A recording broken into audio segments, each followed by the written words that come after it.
세상에 떠도는 기묘한 괴담들. 첫 번째 이야기. 일본의 부적이 붙어있는 집에서 실제로 겪었던 실화괴담.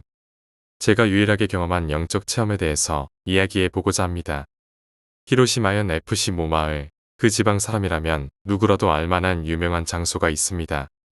부적의 집이라 불리던 그 장소에는 이름대로 무수히 많은 부적이 붙어있는 집이 있습니다.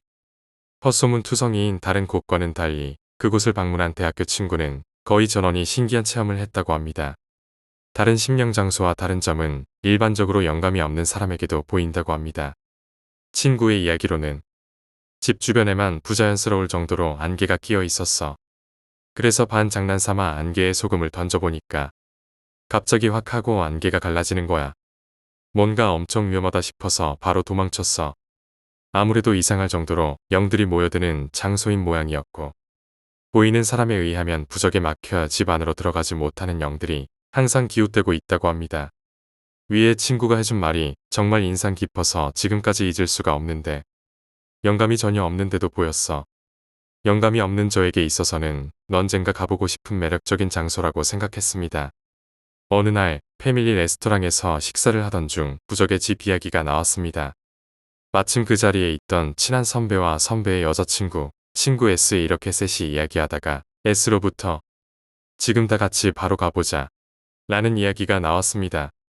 태어날 적부터 그 지방에 살았던 선배와 선배의 여자친구는 고교 시절의 얘기를 들어본 적은 있지만 무서워서 가보지 못했다고 했고, 타 지방에서 온 S는 특히 들떠 보였습니다. 이야기를 처음 꺼낸 저는 조금 무서워져서 후회도 했지만 이미 늦어버렸습니다. 저는 들떠 보이는 S를 향해 야, 거기 진짜로 위험하대. 거기 가서 일주일 동안 알아누운 녀석이라든가 돌아가는 길에 사고가 났다던 녀석이 흔하다는 것 같던데 라고 말하자 S는 이제 와서 졸기는 나 영감도 있고 어렸을 적부터 흔하게 귀신 같은 거 보기도 했었다고. 그런 일이 있을 것 같으면 영한테 있는 힘껏 호통쳐 줄 거야. 걱정하지 마. 너무 쉽게 생각하는 S를 보고 속으로 이 자식 어디 모자란 건가라고 생각했지만 정말로 위험한 영이 있으면 바로 알려줄게. 문제가 생긴다면 가장 먼저 널 도망시켜줄게. 라는 말을 듣고 평소 겁이 없고 기가 센 S가 같이 간다는 사실에 부적의 집에 가는 것에 승낙해버리고 말았습니다. 시간은 약 밤 11시 즈음. 심령 스팟에 가기엔 조금 이른 시간이었지만 부적의 집을 향하는 산길이 꽤 깊어서 어둡다는 것만으로도 꽤 분위기가 있었습니다. 차에서 내리고 나서 역시 안 가는 게 나을 것 같지 않아? 같은 소리나 하면서 큰 소리치고 있었는데 선배 커플은 차에서 내리려 하지 않았습니다. 이 모습을 본 저는 왜 그러세요? 라고 물어봤는데 선배는 선배 여자친구 아리 기분이 나빠서 내리기 싫대. 나도 그냥 여기 있을게. S는 옆에서 보고 있다가 왕 여기까지 왔는데 볼 수 있는 만큼 보러 가자고요. 이렇게 말했는데 선배는 계속해서 아니 정말로 됐어. 너희 둘이서 다녀와. 이렇게 단호하게 대답했습니다. 그렇지만 S는 계속해서 끈질기게 뭘 그렇게 쫄아가지고 계신 거예요. 귀신이라면 저한테 맡겨달라고요. 경박한 태도로 말했습니다. 선배는 계속해서 귀찮게 하자 화가 난 건지 시끄러워 너네. 아리 기분이 안 좋다잖아. 기어오르지 마. 거칠게 말했고 거의 싸움이 날 것 같은 분위기에 서둘러 분위기를 정리하고 마지못해 둘이서 가게 되었습니다. S는 저를 보면서 진짜 뭐냐? 분명 그 두 사람 차 안에서의 야한 짓이라도 할 생각일걸. 이렇게 말하는 걸 보고 황당한 나머지 저는 이런 데서 그런 걸 할 리가 있냐? 그보다 너 선배한테 너무 건방지게 말한 거 아냐? 이런 제 말에 S는 돌아가면 창문 겁나 두들겨서 놀래켜 줄 거야. 저는 하도 어이없어서 할 말이 없던 것도 있지만 갑자기 눈앞에 나타난 바리케이드에 놀라 멈춰서 버렸습니다. 여기서부터 시작이라는 건가? S는 이렇게 혼잣말했습니다. 이곳부터 HC 보유 지구이므로 출입을 금지함이라고 써져 있고 가시 철조망까지 쳐놓은 바리케이드가 보였습니다. 이걸 넘어갈 수는 없을 것 같아서 산을 벗어나 철조망이 끊긴 곳을 넘은 후 다시 길로 돌아와 앞으로 나아갔습니다. 지금 생각해보면 그 바리케이드를 넘어간 순간 갑자기 추워진 것 같기도 하고 아닌 것 같은 기분이 들었는데 뭔가 공기가 변했다는 것은 나도 알 정도였습니다. 긴장해서 말없이 걸어가는 저와 반대로 S는 주위를 둘러보면서 거기에 하나 있네. 저기에도 있음. 변함없이 장난기 가득한 모습이었습니다. 그것보다 부적의 집에는 더미가 있다라는 말을 전부터 들어왔습니다. 학교 친구의 말로는 산길을 따라가다 보면 일단 하얀 집 한 채를 맞닥뜨리게 되거든. 근데 그 집은 그냥 방치된 지 오래된 평범한 민가고 그 집 옆 언덕에 있는 길 같은 게 있어. 거길 따라가면 바로 부적의 집에 도착할 수 있는데 가끔 그 일반 민가를 부적의 집으로 착각하고는 그대로 돌아가 버리는 녀석도 있어. 그리고 그 더미 집은 정말로 있었는데 S에게 더미 집 이야기를 확실히 해두었기 때문에 우리 두 사람 모두 침착하게 집 옆에 길을 가리켰습니다. 거기서 S가 잠깐 기다려봐. 담뱃불 좀 붙이자. 이렇게 말하며 멈춰섰는데 불이 잘 붙지 않는 것 같았습니다. 하얀 집을 보고 있던 저는 여기도 꽤 분위기 있다라고 생각하며 하얀 집에 다가갔습니다. 어째선지 그 일반 민가에도 주변을 체인으로 막아두고 있었는데 특별히 아무것도 느끼지 못한 제가 체인을 넘어가려 하자 S가 저를 불러 세웠는데 놀라서 뒤돌아보니 S가 담배를 문 채로 눈을 동그랗게 뜨고 이쪽을 보고 있었습니다. 뭐가 뭔지 모르고 가만히 있던 저는 S의 시선이 제가 아니라 제 등 뒤를 향해 있다는 것을 눈치챈 순간 전신에 소름이 돋았습니다. 등 근육이 얼어붙듯이 차갑게 느껴진 적은 태어나서 처음이었는데 바로 S를 향해 달려가고 싶었지만 아무래도 발이 움직이지 않았습니다. 완전히 패닉 상태에 빠져버렸습니다. 그것을 눈치챈 건지는 잘 모르겠지만 갑자기 S가 엄청 큰 소리를 내질렀는데 그 큰 목소리 덕에 저도 순간 정신이 들어 몸의 감각이 돌아오는 것이 느껴졌습니다. 그리고 S가 빨리 도망가 라는 말을 했고 S와 저는 지금까지 들어온 길을 따라 미친 듯이 도망가기 시작했습니다.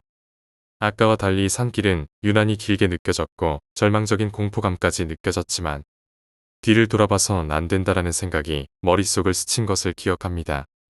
가까스로 산길을 지나 일반 도로로 진입한 우리는 엄청난 기세로 차에 뛰어들었고 차에 들어가니 심상치 않은 기운을 느낀 선배가 물어왔습니다. 저는 부들부들 몸이 떨리는 것을 멈추지 못했고 똑바로 대답하는 것조차 어려웠지만 겨우 말했습니다.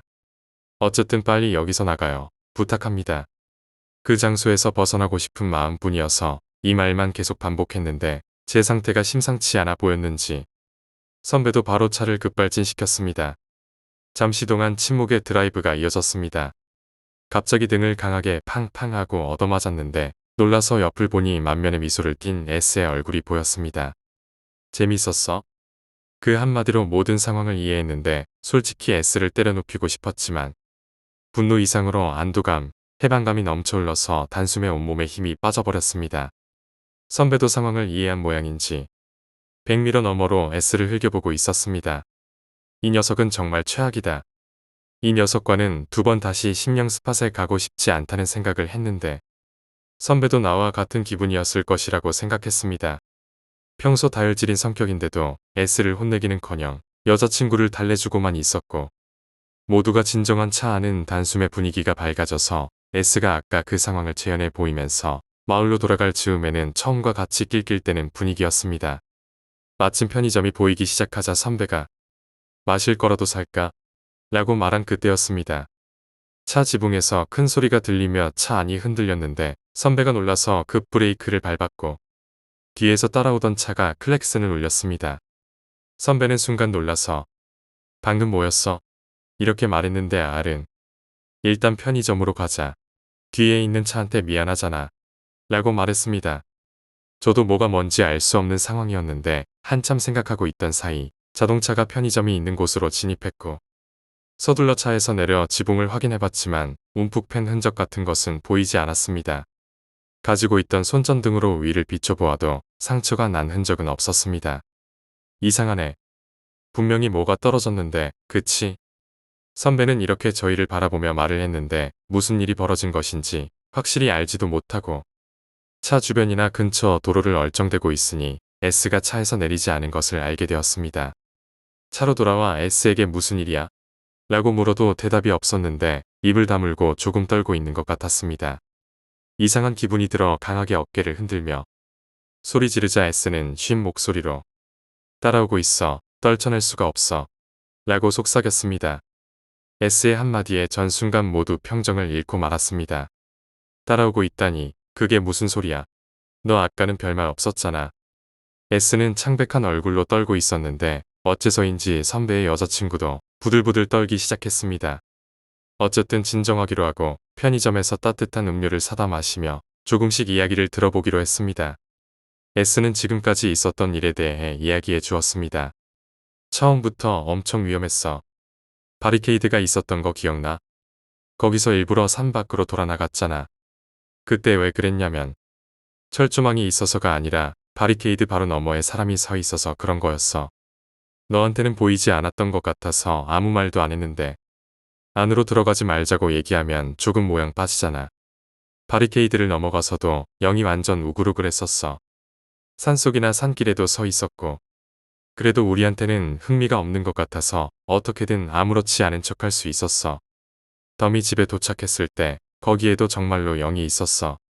그때야 안심이 돼서 담배라도 피우자고 생각했던 거야. 근데 불을 붙이는 사이에 내가 어디 가는 것 같길래 내 쪽을 보니까 거기 있었던 거야. 머리가 긴 여자가 체인을 넘어가려는 널 내려다보고 있었어. 어떻게든 널 불러서 도망치려고 했는데 이미 늦은 상태였어.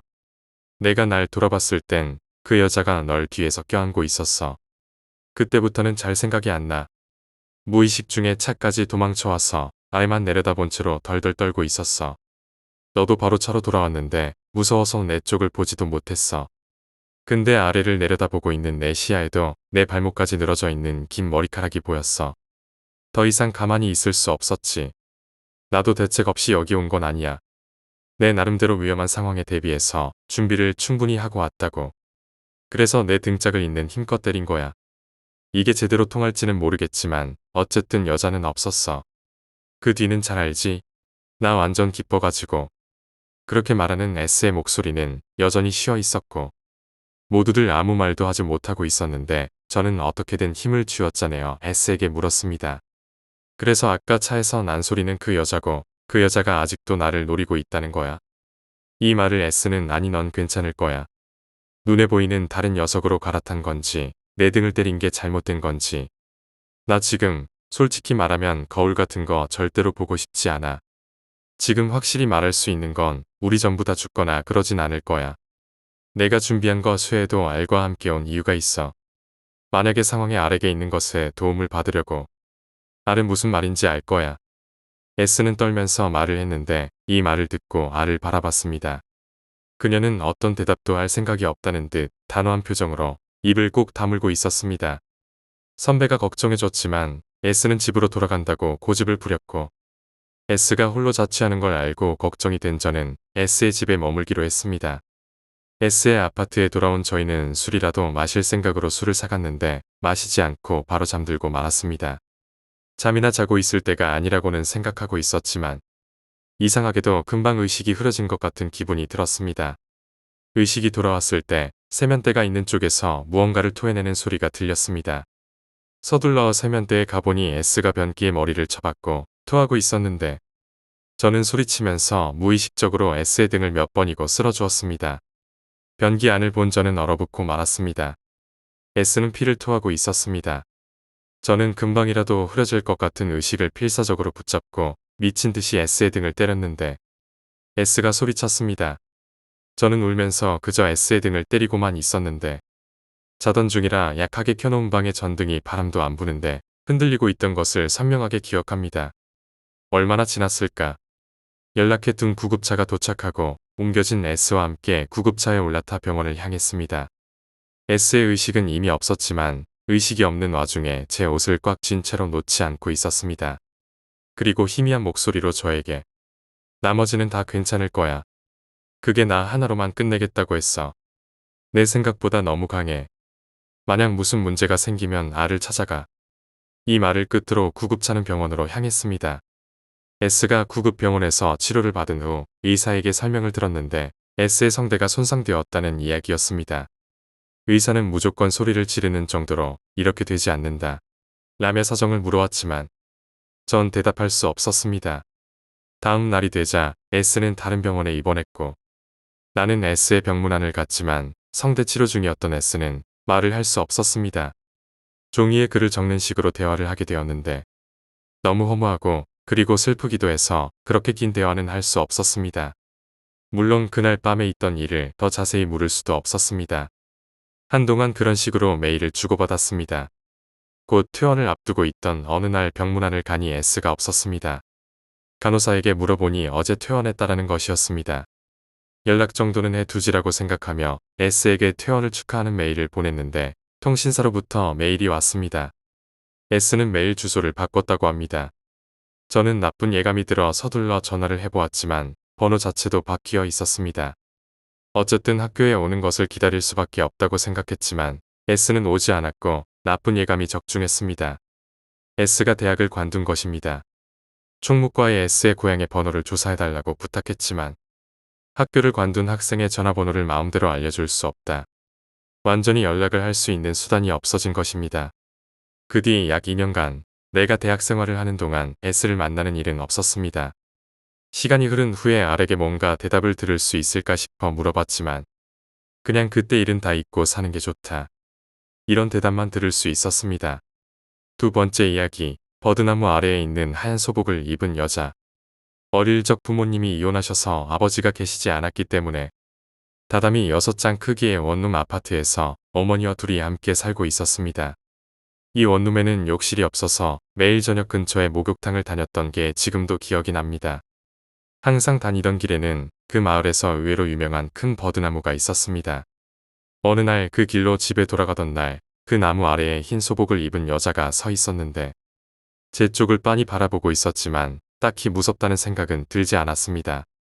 그런데 어머니께서 갑자기 제 손을 잡으시면서 뛰어서 집에 갈까? 라며 갑자기 달리기 시작하셨습니다. 제 기억은 여기까지가 마지막이고 이날 이후 무슨 일이 일어났는지는 기억이 나지 않습니다. 30년이 지난 최근에서야 어머니께 그때 이야기를 하게 되었는데 흰 소복을 입은 여자는 대체 누구인가요? 라고 질문을 드렸습니다. 어머니께서는 아마 그때 난 유령을 볼 수 있었던 것 같아 라고 대답하셨습니다. 어머니께서는 진지한 얼굴로 아직도 선명히 기억하시는 것 같았습니다. 30년 전 마주친 이후 지금까지도 고통받고 있다고 하셨습니다. 그 당시 뛰어서 원룸 아파트까지 도망쳤을 때 문을 열어 집 안에 들어가니 불이 꺼진 방 안에 버드나무 아래 서 있었던 흰 소복에 여자가 기다리고 있었다고 하셨습니다. 버드나무 아래에 흰 소복 차림 여자는 어머니에게 보였고 뭔가 이 세상 사람이 아니라는 것을 바로 눈치채고 빠르게 집으로 돌아갔다는데 방 안에 있는 흰 소복 차림의 여자를 본 순간 어머니는 정신을 잃으셨습니다. 저는 지금도 기억이 나지 않지만 그때 제가 가까이 살던 할머니 댁에 가서 엄마가 죽었어 라고 할머니께 말했다고 합니다.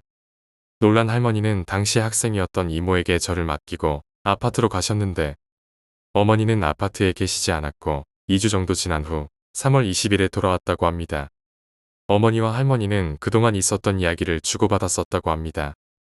그때 어머니는 할머니에게 엄청난 이야기를 들었는데 할머니 역시도 10살이 채 되지 않았던 때 우리와 똑같이 버드나무 아래에 서 있는 흰 소복의 여자를 보았다고 합니다. 거기다 그 여자가 할머니를 쫓아오는 탓에 한참을 뛰어서 피해 다녔다고 하셨습니다. 헤엄쳐서 강을 건너고 산속을 지나고 드디어 그 모습이 보이지 않게 되어 집에 돌아가니 어째서인지 2주나 지나 있었다고 합니다.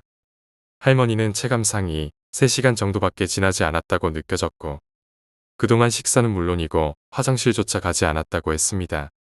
어머니가 사라진 2주간 어머니도 완전히 같은 체험을 한 모양이었습니다. 어머니는 그 이후 매월 20일 새벽이 되면 흰 소복 차림의 여자에게 쫓기는 꿈을 반드시 꾸게 되었다고 말씀하셨습니다. 할머니도 예전에 그 체험을 한 일에 매월 20일이 되면 같은 꿈을 꾸고 있었는데 어머니가 그 꿈을 꾸게 된 이후로는 같은 꿈을 아예 꾸지 않게 되었다고 합니다. 어머니는 그 뒤 재혼하였고 저와 함께 살던 곳에서 먼 곳으로 이사를 갔고 할머니는 15년 전에 돌아가셔서 계시지 않지만 묘가 있어서 1, 2년에 한 번씩은 성묘를 가곤 합니다. 저는 결혼을 해서 아내와 딸과 살고 있습니다. 올해 3월 말에 아내와 6살이 된 딸을 데리고 성묘를 갔는데 어머니는 컨디션이 나빠 함께 가지 못했습니다. 그때 내심 들 수 있다면 그 버드나무를 보고 싶지 않다라고 생각했지만 어쩔 수 없이 그 근처를 지나게 되었습니다. 저는 되도록 버드나무를 보지 않도록 애쓰고 있었는데 그 버드나무를 지나칠 즈음 뒷좌석에 앉아있던 딸이 말했습니다. 저 여자 뭘 하고 있는 걸까? 저렇게 얇고 하얀 옷만 입으면 춥지 않을까. 이렇게 말을 했는데 그 말을 들은 저는 뭐라고? 라는 말과 함께 혹시나 싶어서 백미러를 보니 마침 버드나무가 보였는데 제 눈에는 아무것도 보이지 않았습니다. 딸은 다시금 말하기 시작하는데 무서운 얼굴로 쫓아오고 있어 뭔가 위험한 것 같아.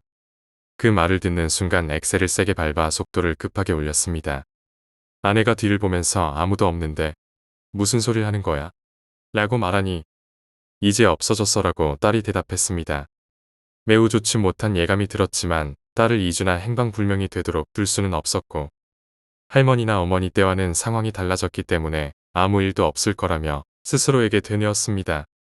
그리고 오늘 아침 자고 있던 저는 휴대폰 벨소리에 잠이 깼습니다. 어머니의 전화였는데 어머니는 잔뜩 흥분해서 이야기하기 시작했습니다. 오늘 악몽 꾸는 날이라서 정말 각오하고 잤는데 꿈을 안 꾸게 됐어. 근데 그 여자가 뭐였는지 조금 알게 됐어. 제가 자세히 물어보니 그 여자는 저희와 혈연 관계에 있는 사람이라는데 말 그대로 조상님이라고 했습니다. 굉장히 고통스러운 일을 겪었다는 것 같았고 죽을 때 본인의 언니에게 원망 가득한 말을 하며 절명했다고 합니다. 정확한 근거는 없지만 이런 이미지가 어머니 머릿속으로 떠올랐다고 하셨습니다. 꿈을 꾸게 되지 않아서 하는 소리지만 며느리랑 손녀가 걱정이야. 아무래도 그 귀신이 여자를 싫어하는 것 같아서 말이야. 부인은 괜찮아. 손녀는 무슨 일 없었어? 혹시나 무슨 일이 있다면 빨리 나한테로 오면 된다. 돌아가신 너희 할머니가 남기신 말이 있는데 도움이 될 것 같아. 이런 질문에 저는 그런 게 세상에 있을 리 없잖아요. 라고 전화를 끊은 뒤 일어나서 커피를 마시고 있으니 딸이 울면서 깼습니다. 아내가 딸을 달래며 무슨 일이야? 무서운 꿈이라도 꿨어? 라고 말하니 딸은 흰옷을 입은 여자가 쫓아와서 무서웠어. 계속 쫓아올 것 같아라고 울어대고 있는데 그 말을 들은 순간 저는 할 말을 잃었습니다.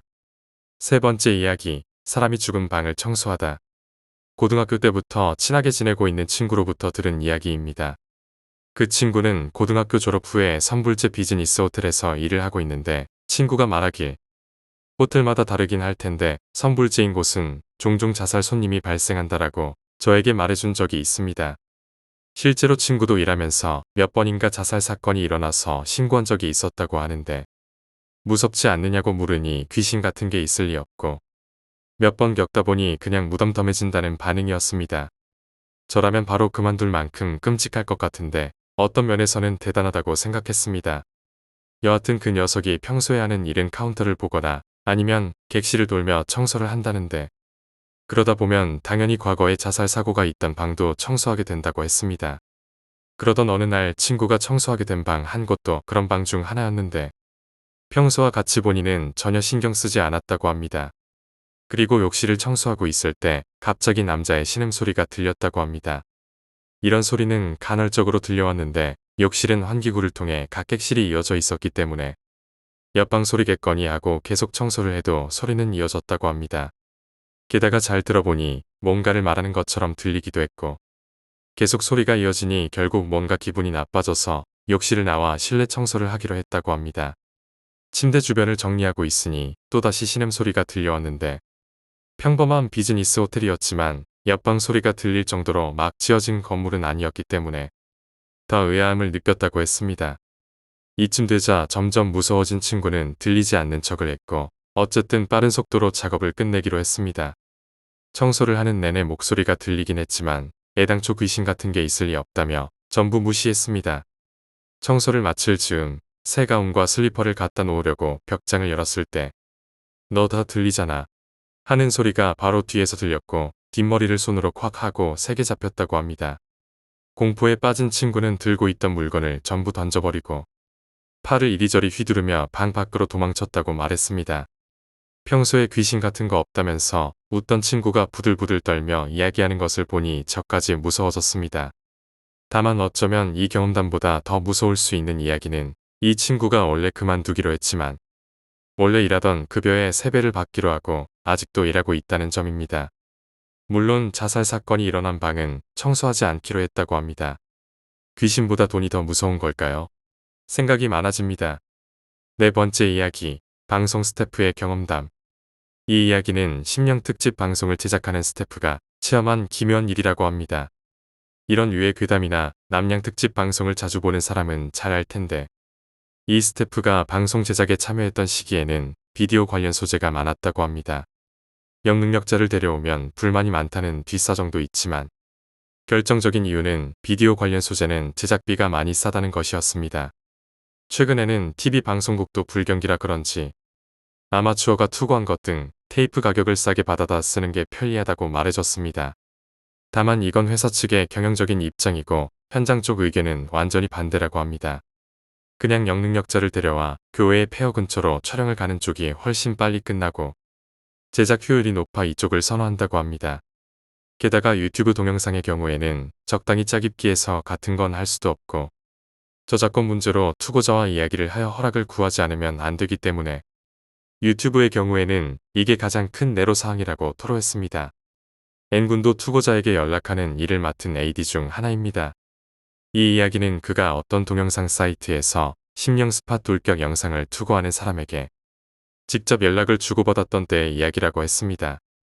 지금부터는 N군이 저에게 직접 말한 것입니다. 심령 스팟에 담력 시험을 간다는 콘셉트의 동영상이었는데 유령 같은 게 찍혀서 난리였습니다. 투고자도 언급하기도 했고 직접 보니 영상적으로도 꽤 쓸만해서 제가 직접 연락을 했습니다. 다음날 그 사람과 연락이 닿아서 사용 허가를 받았는데 인터넷 동영상을 직접 올리는 건 화질적으로도 여러모로 문제가 있어서 원본 파일을 빌려주거나 복사해줄 수는 없겠느냐고 부탁을 했다고 합니다. 물론 내내라고 두 마디 답장과 함께 승인을 받았습니다. 그 사람의 집이 제가 사는 곳에서 그렇게 멀지도 않았어서 직접 받으러 가기로 하고 그날 밤 알려준 주소를 통해 그 사람의 집으로 찾아갔습니다. 역에서 15분 정도 걸리는 학생용 아파트 2층. 그 사람이 말해준 주소였는데 초인종을 누르고 투고자가 나오는 것을 기다리기 시작했습니다. 그런데 약속 시간에 딱 맞춰서 왔는데도 도저히 나올 기미가 안 보여서 몇 번이고 다시 초인종을 눌러보았지만 발소리 하나 들리지 않았습니다. 그 사이에 옆집 문이 열렸는데 옆집에서 나온 사람은 한 여성분이었습니다. 초인종 소리가 너무 시끄러웠다 싶어서 사과하려 했는데 그 여성분이 의아한 얼굴로 말을 하셨습니다. 저기요, 거기는 빈 방인데요. 그녀의 말에 따르면 그 방은 3년 전에 이사 온 이래로 쭉 공실이었으며 지금까지 사람이 산 적은 없다고 했습니다. 전 속았다는 생각에 투고자에게 메일을 보내 따지려고 했는데 그러자 답장은 휴대폰 회사 서버에서 날아왔습니다. 해당 메일 주소가 존재하지 않는다는 내용이었습니다. 그걸 보고 서둘러 전화를 걸었는데 전화 역시도 현재 사용되지 않는 번호입니다 하고 메시지가 흘러나왔습니다. 그곳에 도착하기 1시간 전에 통화까지 했는데 말입니다. 밤 9시 넘어서였으니까 전화 예약도 금방 될 만한 시간도 아니었고 만약 장난을 치는 거라면 그렇게 큰 정성을 들여서 장난을 치는 의미도 알 수가 없었습니다. 결국 이유도 모르는 채로 집으로 그냥 돌아왔습니다. 다음 날 방송 해설을 위해 영능력자의 조언을 얻으러 갔을 때 그 영능력자분이 갑자기 저한테 이렇게 말했습니다. 만나지 못해서 다행이네. 이유를 묻자 더 이상 여쭤보아도 다른 대답을 해주지는 않으셨습니다. 그 동영상은 지금도 업로드되고 있습니다. 하지만 그날 이후 그 동영상 투고자에게 연락은 취하지 않았습니다. 시간 낭비인 것 같기도 했고요. 그래도 뭔가 아깝다는 생각을 평소에 하고 있었는데 다른 제작회사 친구 하나가 집요하게 물어보길래 술 한잔 얻어마시고 가르쳐주긴 했는데 그 녀석 이번에 갑자기 자살했습니다. 제가 알려준 게 원인인가 싶어서 요즘 마음이 무겁습니다. 이 일 이후로는 심령 방송 관련 일에서는 손을 떼고 다른 방송 제작 일을 하고 있습니다. 5번째 이야기, 유비키리 마을. 사건이 벌어졌던 장소는 규슈 지방에 있던 한 마을이었는데 그곳은 한때 탄광으로 번영했던 곳이지만 광산이 폐쇄되면서 순식간에 쇠락한 마을이라고 합니다. 그 마을에서 한 남자가 밭에서 작업을 하던 도중 풀 베는 기계로 자신의 발가락을 절단해버리는 일이 일어났다고 합니다. 이 이야기만 봐서는 그냥 일상의 범주에서 일어났을 만한 사고로 보이지만 이 일을 계기로 이 마을에서는 갑자기 마을 사람들의 손발 결손 사고가 빈번하게 일어났다고 합니다. 문자 그대로 이상하다고밖에 말할 수 없을 정도로 이 시기에 손발가락, 귀, 눈을 다치는 마을 사람들이 나타나기 시작했는데 이웃 마을에서는 이 마을에 대해서 무엇인가 저주를 받은 것이 아닌가 하는 소문까지 돌기 시작했습니다. 짧은 시간 내에 보험사고가 급증하자 급기야 보험회사가 그 마을에 방문해서 조사를 시작했고 그곳에서 어떤 사실이 밝혀지게 되었다고 합니다. 서두에 언급했듯이 이 마을은 광산이 활발하게 운영되는 시절 광부들이 매일 쓰는 돈으로 활기로 가득 찬 곳이었다고 합니다. 하지만 폐광이 결정되자 마을 사람들에게 나라와 공단으로부터 많은 금액의 보상금이 한꺼번에 지급되었다고 합니다. 갑자기 큰 돈을 만지게 되자 그들은 새로운 일을 찾지도 않은 채 집을 신축하거나 집에 게이샤를 부르기도 하고 가족 전부가 하와이 여행을 가는 등 돈을 소비하기 시작했다고 합니다. 결국 수중의 돈도 바닥나기 시작했고 그렇다고 이제 와서 예전의 검소한 생활로 돌아갈 수도 없게 된 그들이 하게 된 행동은 하나였습니다. 감이 좋은 사람이라면 눈치챘을 텐데 바로 보험금 사기를 하기로 한 것이었습니다. 돈을 쓰기 위해 그들은 보험을 든 자신의 몸을 잘라낸 것이었는데 부유한 생활을 했기 때문에 예전처럼 성실하게 일을 해서 돈을 번다는 것은 이미 선택하기 어려웠던 것 같습니다. 보험회사가 직원들을 보내 조사한 끝에 그 사실을 알아내고 그들을 사기죄로 고발하기 위한 준비를 진행하던 차에 그 마을 사람 중 한 명으로부터 한 통의 전화가 걸려왔다고 합니다. 큰일입니다. 농작업 중에 실수로 제 아이의 목을. 이 사건으로 인해 경찰도 움직이기 시작했고 사기와 범죄 방조, 그리고 보험금 목적의 아동살해 등으로 모두가 걸리고 처벌을 받게 되었다고 합니다. 돈을 위해 단체로 범죄를 저지른 축생도에 이른 사람들의 마을. 유비키리 마을의 이야기라고 합니다. 낫으로 아이의 목을 자른 사건에 대해서 덧붙이자면 처음부터 사망보험금을 탈 목적으로 부부가 아이를 만들었고 그 아이를 죽여서 거액의 보험금을 탄다는 시나리오를 실행한 것이라고 합니다. 정말 끔찍한 이야기인 것 같습니다.